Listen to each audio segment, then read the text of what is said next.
यानंतर बघूयात महत्त्वाच्या बातम्या।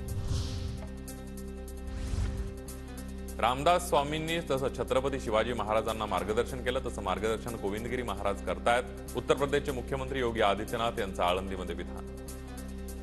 रामदास जी ने छत्रपति शिवाजी महाराज का मार्गदर्शन करके किया था। वह काम आज गोविंद देव गिरी जी के सानिध्य में इस महाराष्ट्र के अंदर, देश के अंदर, दुनिया के अंदर हर सनातन धर्मावलंबी के मन में इस भाव को पैदा करने के लिए उनके सानिध्य में निरंतर चल रहा है।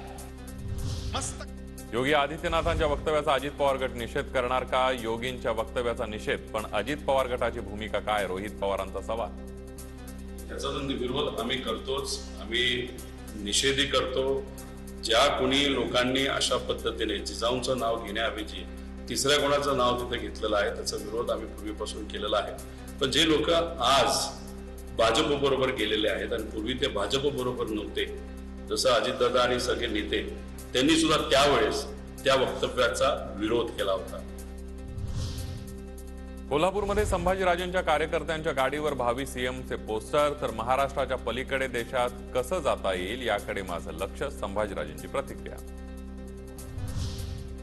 मनोज जरांगे पाटलांच्या उपोषणाचा आजचा दुसरा दिवस। औषधोपचार घेण्यास जरांगे पाटलांचा नकार, सगळे सोयऱ्यांच्या अधिसूचनेचं कायद्यात रूपांतर करण्याची केली मागणी। राष्ट्रवादी नाव आणि चिन्ह अजित पवार गटाला मिळाल्यानंतर नाशिकमधील राष्ट्रवादी कार्यालयावर शरद पवार गटाचा धावा। शरद पवार गट कार्यालयासाठी न्यायालयात जाणार।